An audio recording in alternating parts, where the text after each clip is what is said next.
Grandmaster Flash and the Furious Five. Grandmaster Flash, I was a DJ that did many things to start the whole DJ revolution. With his cuts and scratches, he had a song called Grandmaster Flash, what was it called? On the Wheels of Steel. And he just was chopping one song into the next and doing these really creative mixes. And I actually, first time I was on stage with a professional rapper was with Melly Mel and Scorpio from the Furious Five. And that was down in Munich in 82 or 83.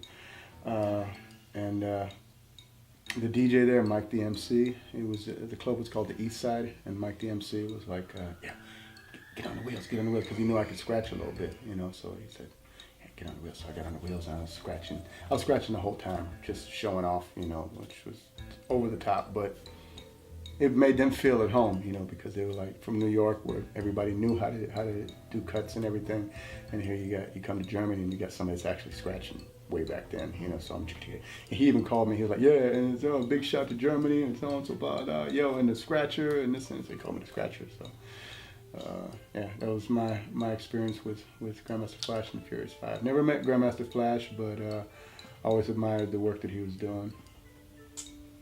Okay.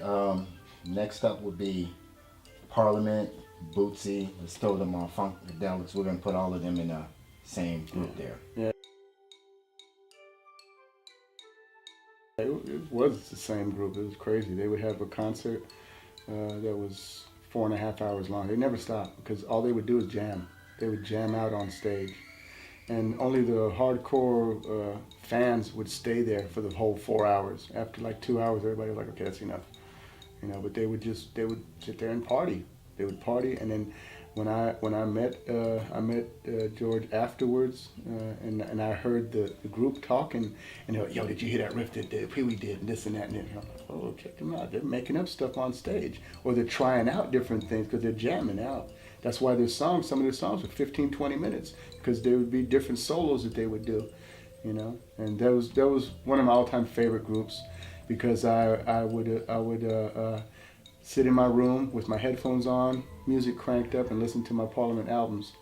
And I've got always got some Parliament records nearby. Let me see, I have a couple of jammies right here. So yeah, that's the Parliament Funkadelic. This was, my parents actually did a trick on me with this record. I wanted the record so bad for Christmas, and they gave it to my brother. And I was like, ah! And then they gave me mine. Because they got one for him and one for me. And I was mad. I was like, what? You know, I wanted that. Yeah. So, Parliament, Funkadelic, which were basically the same group. This had more of a rock feeling to it. Had the heavy guitars and so on in it. And this was just over-the-top space wizard craziness. You know, and even stuff like this. The Chocolate City with its vanilla suburbs and a black president. This is in 1972? No, 1974. So, yeah, I would sit there and listen to these things, and the main thing what I liked about them was these sounds. They had these weird little sounds, little space type of sounds, which were from Bernie Worrell, who actually just passed away a couple days ago. And I would just love that he would play melodies that were so bugged out, and you know, and sometimes he would play a note that would go woo, woo, and it would only come one time in the song. You would wait for the whole song till that came again, like on the song "Make My Funk the P-Funk," which Dr. Dre sampled on the Chronic album, and yeah. It's one of my biggest influences. When I started producing, I was always looking for those sounds. Where can I get those sounds? And when I worked on the Prophets of Rage album, the first album, there was a Moog keyboard in the studio. And oh my gosh, just get to twist on them knobs and hitting that and hear those really strange sounds. But yeah, I actually got to see a Parliament Funkadelic play with Barney Worrell where I realized that it was him that was doing all those sounds and everything. I got to see them a few years ago in Darmstadt. Okay, now along with those, I guess this next group will be in the same vein as far as making new sounds or coming up with different sounds. Roger and Zapp. Roger.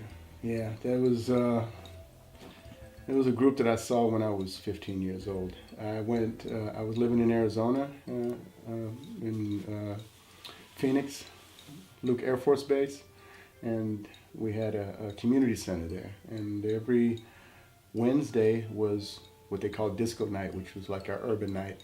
So, and then you'd have DJs come in and so on. Then they would have black groups come in and play. Had like Midnight Star was there, and a few weeks later, just on a humbug, the Roger and the Human Body came, and I saw the picture.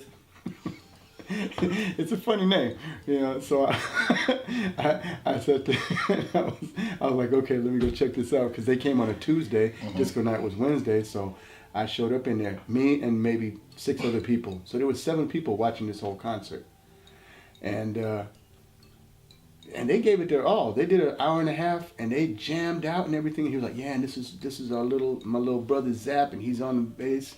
He's gonna kill that bass one time, Zapp, and he was like, and just kicking it. And so I was puzzled why these guys were playing for 7 people, you know. So I went up to Roger, again, rest his soul. I don't know why everybody is passing away. And I walked up to him, and I was like, hey, you know, little snot-nosed kid walking up to him and saying, hey, you guys are pretty good. You should go professional. He looked at me like, we are professional. I was like, yeah, right, dude. You got 7 people here, you know? And I mean, it was funny. But I got to Germany. I left there, and 6 months later got to Germany, and their song went #1. They got together with Bootsy Collins from Parliament Funkadelic, and they made a song called More Bounce to the Ounce, which is still a massive hit to this day. They play it on every urban radio station that plays old school will play that song. It is just one of the hottest songs. It was sampled by Ice Cube. A lot of different people sampled this song, and it's just one of my all-time favorites. But it was just so weird. I'm like, yo, I was actually talking to this guy and telling him he should go professional. He had to take me literally and go #1. Okay. Next name up will be Michael Jackson. Michael Jackson. Michael Jackson was, when I was coming up, was the coolest person, coolest entertainer, dancer, singer. Everybody wanted to be Michael Jackson. Everybody wanted to have their afro like him, and like the Jackson 5s and everything. And later, he just started doing so much stuff that was so massive, and this back and forth thing with him and Prince was really exciting to see, you know. And all the craziness that came afterwards, I never believed any of that crap, you know. It was he was like Dick Gregory said, he was like, he had the mind of a child, you know. That was the thing, because he didn't have a childhood, you know. And his music, I mean, definitely, anytime you're playing at a wedding or anything, and you put on Billie Jean or any of the songs, any of his stuff, you know, and people just go crazy because everybody loves Michael. Okay, well, you actually brought up the next name that I was going to ask you about, which is Prince. Prince, again, another great artist that passed away before his time, because he would have made music the rest of his life, just like Michael would have made it, you know. When he passed away, I was really thinking, okay, this is unbelievable. I want to do a remix. And so I looked through the songs, and I had made I took Sign of the Times, and I kind of changed it up a little bit, made it newer with the beats and so on, put a couple of influences in that are being used a lot now, like the Rise and so on.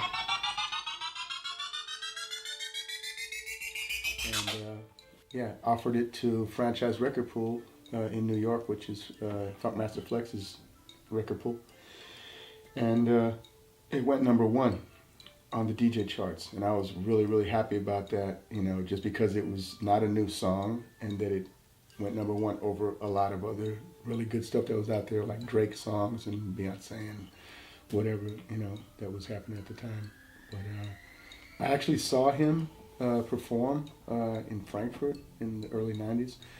He was on tour with Sheila E., and it was a really crazy concert. Like, she would sit there and they had the lights go out when she was playing The Glamorous Life, and the lights went out and her drumstick started glowing, and then she was doing her drum solo. And you're like, oh man, that's all you saw on stage.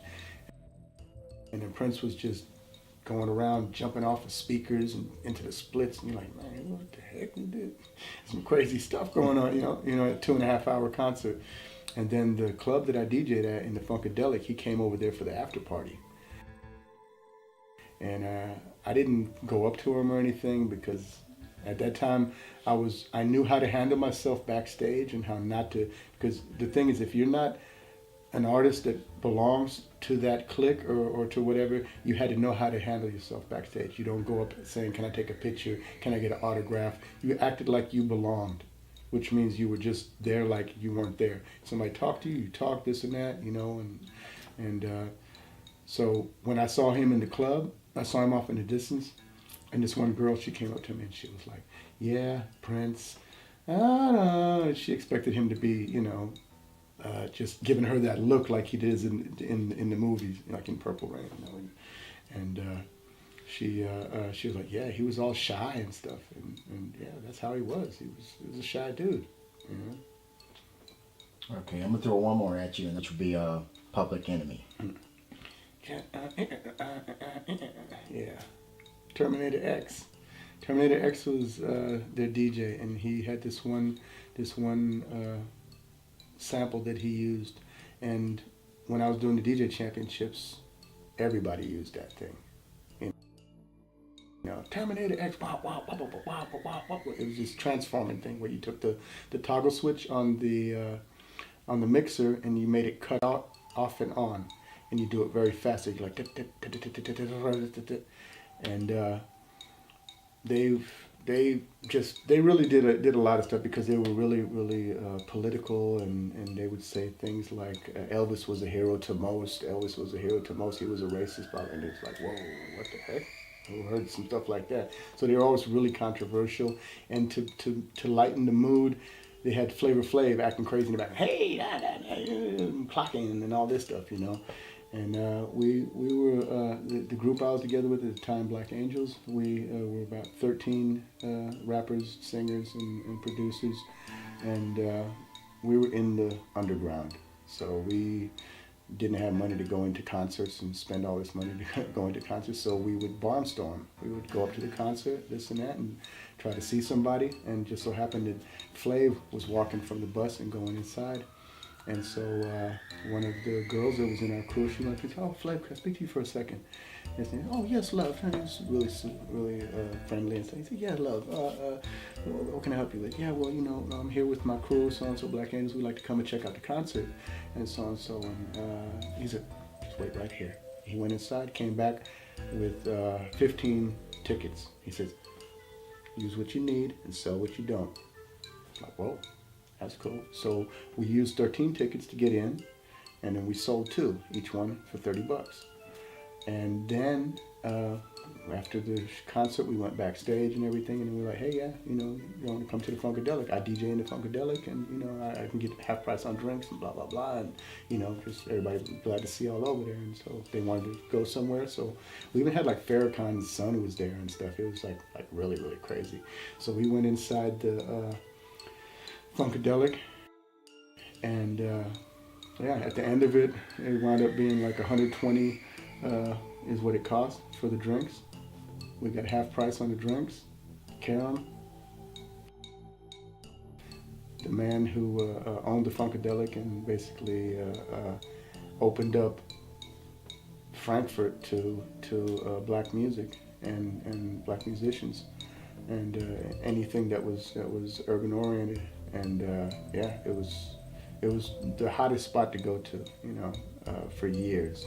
There was nothing that was even close, and nothing even tried to be close, because at that time, people didn't want to have black clubs. They didn't want to have hip hop clubs, and hip hop wasn't a mainstream thing, you know. And it was yes, there were fights at times and stuff. That's why you had 2 or 3 big gigantic bouncers at the door, you know.